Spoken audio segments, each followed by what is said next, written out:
So today we're going to talk about why bank closures, bank disasters, corporate disasters occur on Fridays.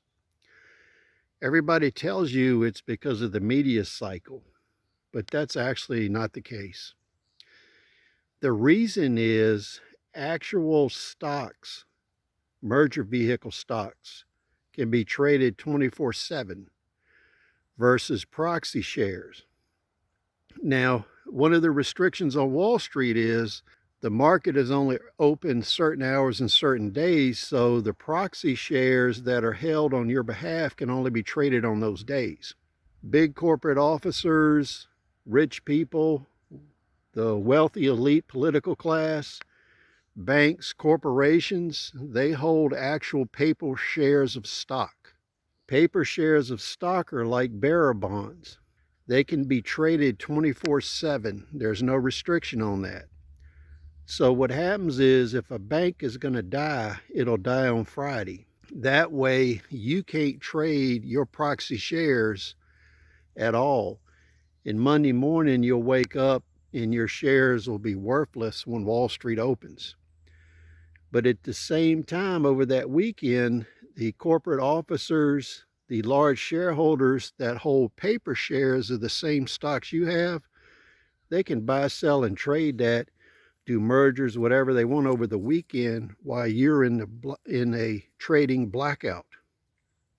So what I learned from working for large corporations and holding a lot of licenses for them, holding those licenses required you to have access to their financials.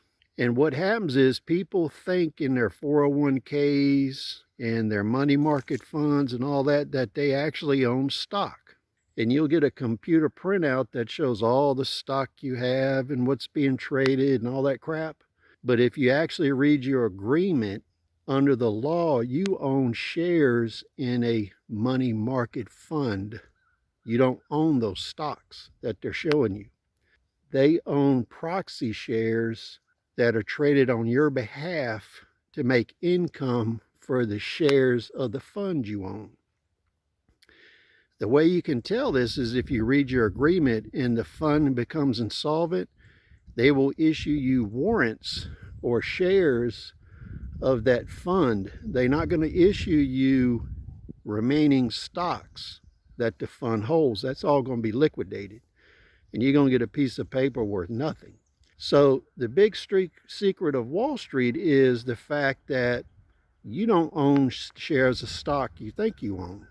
The money market managers control proxy shares that are held by a holding company in New York or New Jersey.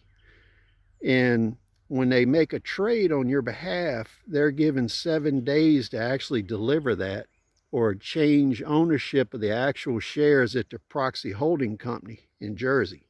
So what you find out is unless you have the actual paper shares in your possession, you don't own the stock. And on Wall Street, everything that's traded are proxy shares that are held by one of two large corporations. And everybody trades these electronically. So nobody knows how many actual shares exist for what's traded. They never audit that. So rest assured, there's a lot more stock traded than actually exists. And somebody's making money from that, but it's not you. So back to our main point. What you learn is these corporations do everything on the weekend with actual physical shares so that you can't intervene in their operations. That way they do mergers, they break up companies, they make deals with the Fed where somebody comes in and buys out bankrupt banks and corporations. And on Monday morning, you take it in the britches. So please share your comments. We'll see you on the next video.